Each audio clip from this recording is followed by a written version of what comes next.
Move up.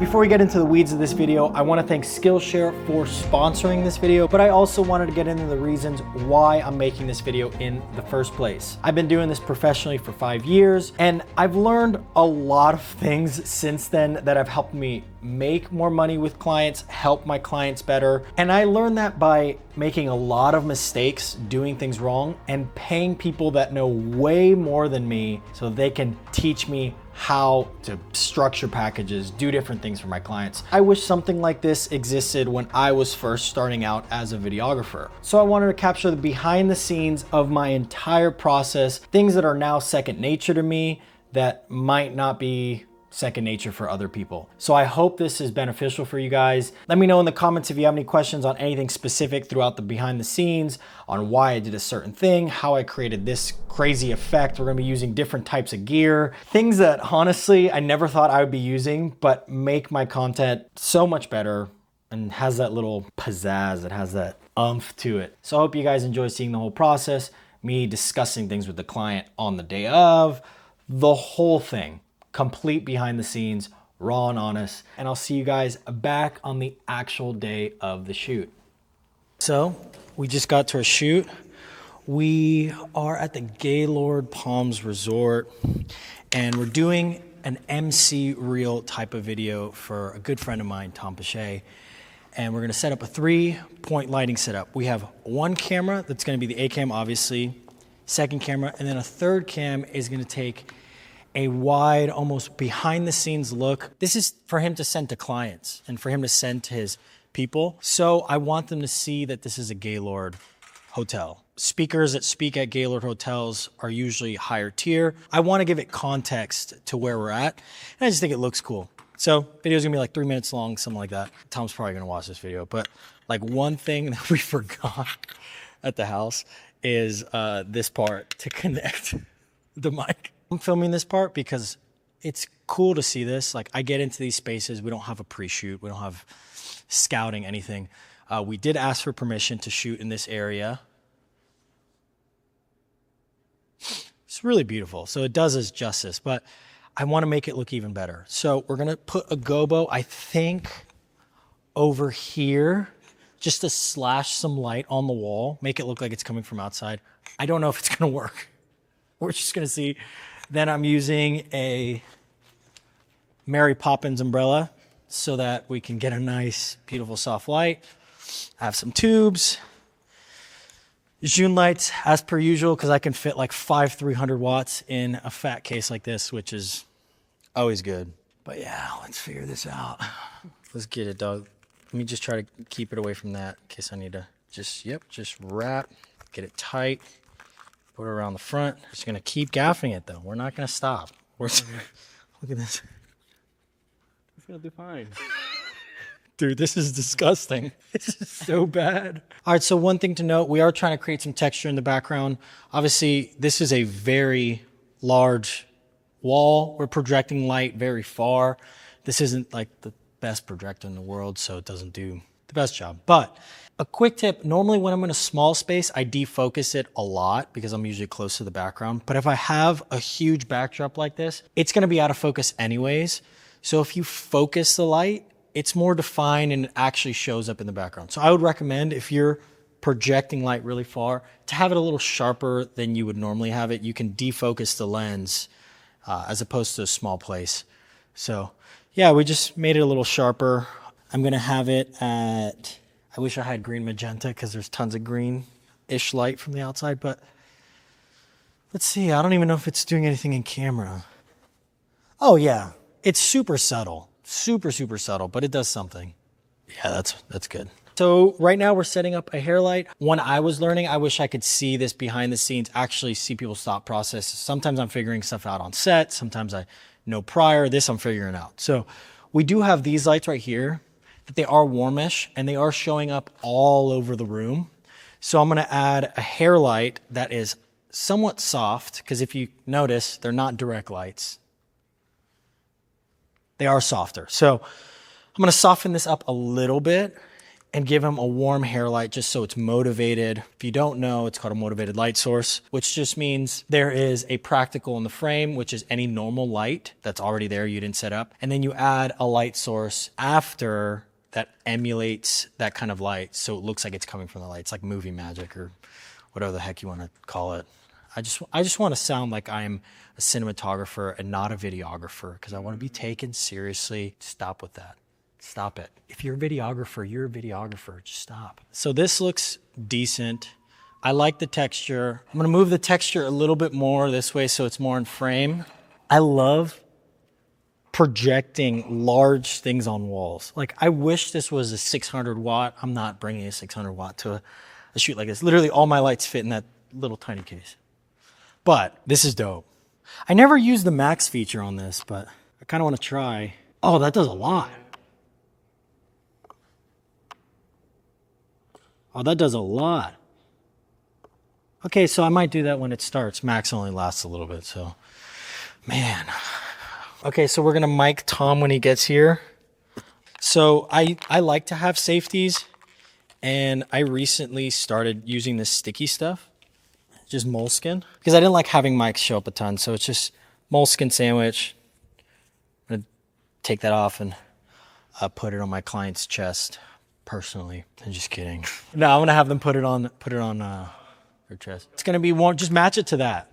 Match it to whatever those lights are, which is pretty warm. 30. Yeah, it'll be like 30, 200, and it's gonna be pretty light. Yeah.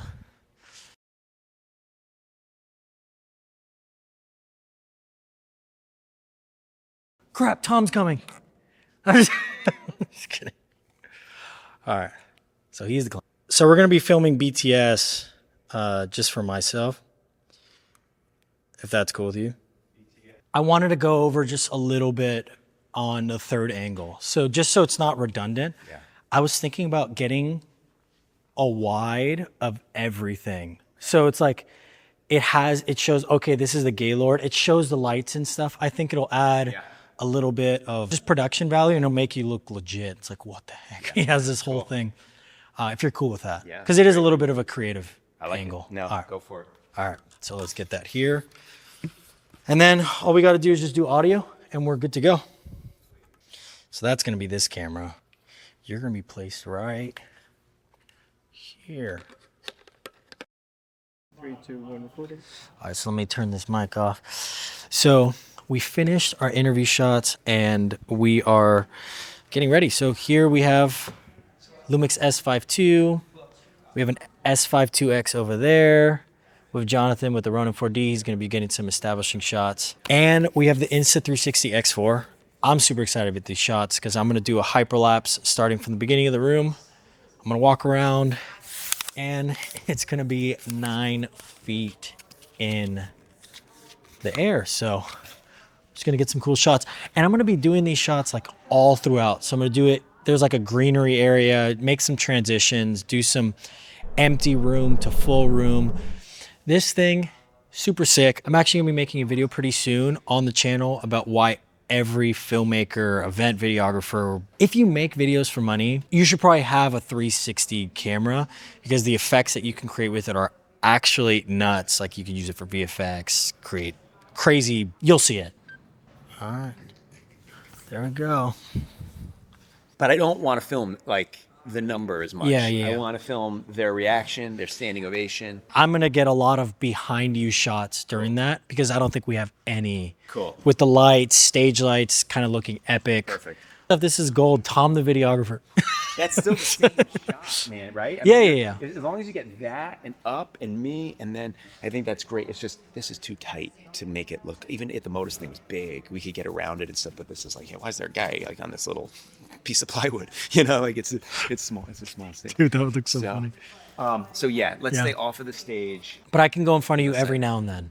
Okay. You do whatever, better to stay here. So you get dressed because it's 4:24. I want to be in here by 6 because I want to set up that camera and make sure that we're so good. You want me to get dressed and come down to you? Yes. Okay. Where? Same place? We'll be here. Or where are you getting dressed? I'm just back here. Okay. Probably. So we'll be here. Unless there's a million people. No, we'll be right here, and I'm gonna be filming some stuff with the room empty. because I want to get like a transition of it filling. Yeah.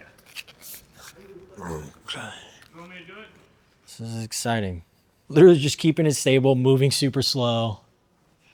Yeah, this is it. So you want good footage, this is what you gotta do. And I try and keep the bulbous part of the lens facing wherever my focal point is. So it's gonna be like that seaboard sign over there. Yeah, then after this, we're just gonna film some shots, lifestyle portrait shots of Tom and a couple walking talking head stuff for his MC reel. And then yeah, that's pretty much it. We'll see you outside where it looks better. So we're just going through the whole building, getting a hyperlapse from one spot to the other spot, because we're going to be filming Tom in the atrium, which is like filled with greenery. He's going to be doing some talking heads.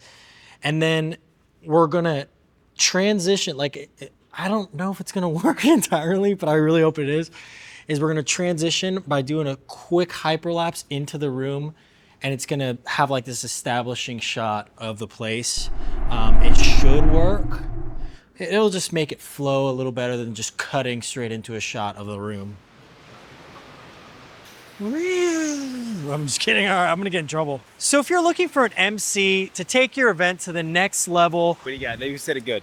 So if you're looking for an MC who makes the process fun, keeps your audience engaged, and brings unmatched professionalism to your next event. I know you need. Ready and action. So if you're looking for an MC who makes the process fun, keeps your audience fully engaged, and brings an unmatched level of professionalism to your next event, let's talk. Ready and keep going. Start coming down, and turn.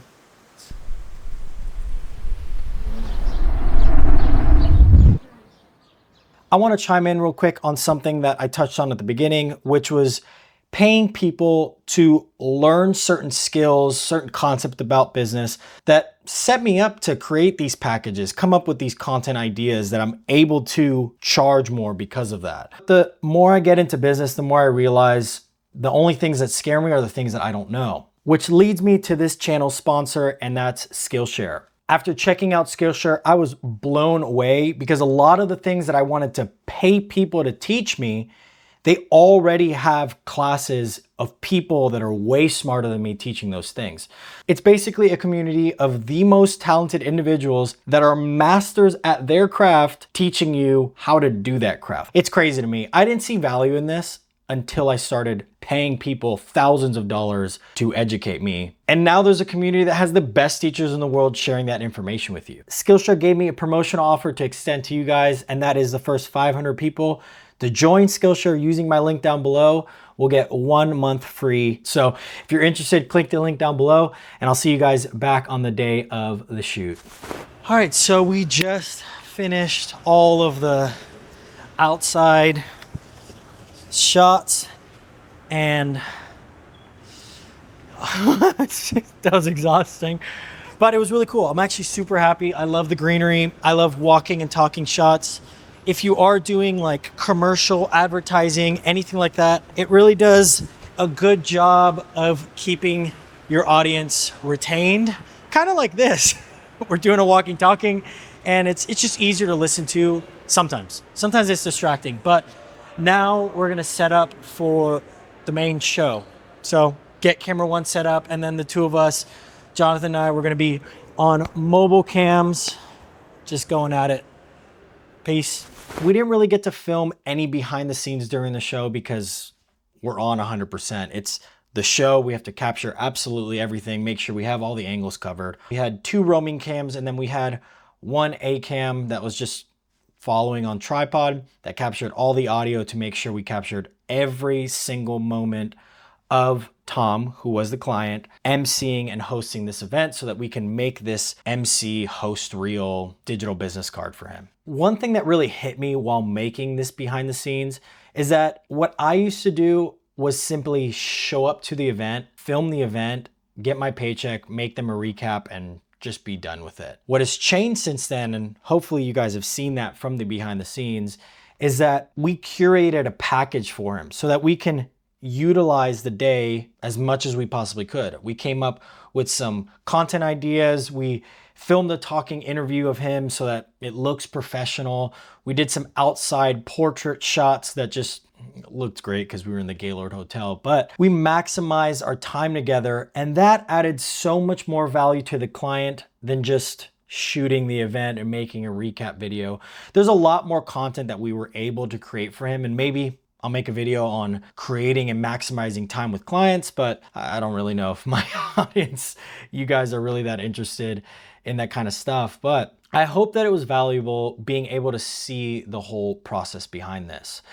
Everything in this video was graded using Phantom LUTs. That's my LUT of choice. So if you like the colors, the links are down in the description. All the gear I used, including the Insta360, everything, all the cameras, lenses, are also linked down below. So with that being said, that is it for this video. If you have any questions whatsoever on how we did something, or if you want to tell me I'm wrong in doing something a certain way, please leave it down in the comments section. Make sure you like and subscribe if you are interested in seeing more content like this, and I will see you guys in the next video.